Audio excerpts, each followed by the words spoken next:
Saudi আরবের বিমান প্রতিরক্ষা ব্যবস্থাকে আরও শক্তিশালী করতে প্রায় $200 কোটি অস্ত্র বিক্রির অনুমোদন দিয়েছে মার্কিন পররাষ্ট্র দপ্তর। বুধবার এক বিবৃতিতে বলা হয়েছে, এই পদক্ষেপ ন্যাটোর বাইরে যুক্তরাষ্ট্রের অন্যতম সহযোগী দেশের নিরাপত্তা ব্যবস্থাকে উন্নত করবে।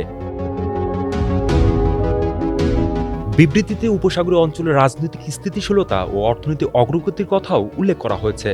বলা হয়েছে, এর মাধ্যমে যুক্তরাষ্ট্রের পররাষ্ট্রনীতি এবং জাতীয় নিরাপত্তা লক্ষ্যগুলো বাস্তবায়িত হবে। সৌদি আরব $196 কোটি যেসব অস্ত্র কিনছে সেগুলোর মধ্যে আছে প্রায় 20,000 অ্যাডভান্স প্রিসিশন কিল ওয়েপন সিস্টেমস ও সেগুলোর ওয়ারহেড। এসব অস্ত্র দিয়ে কোনো লক্ষ্যবস্তুতে নির্ভুলভাবে আঘাত হানা সম্ভব। পররাষ্ট্র দপ্তর জানিয়েছে, অস্ত্র সরবরাহের মূল ঠিকাদার হিসেবে কাজ করবে নিউ জার্সির ন্যাশওয়ার BAE সিস্টেমস। গত সোমবার সৌদি আরবের দক্ষিণাঞ্চলের শহর আবহার একটি বিমানবন্দরে ক্ষেপণাস্ত্র হামলা করে ইরান সমর্থিত ইয়েমেনের হুতি বিদ্রোহী গোষ্ঠী। এর পরপরই যুক্তরাষ্ট্রের অস্ত্র বিক্রির খবর সামনে এলো।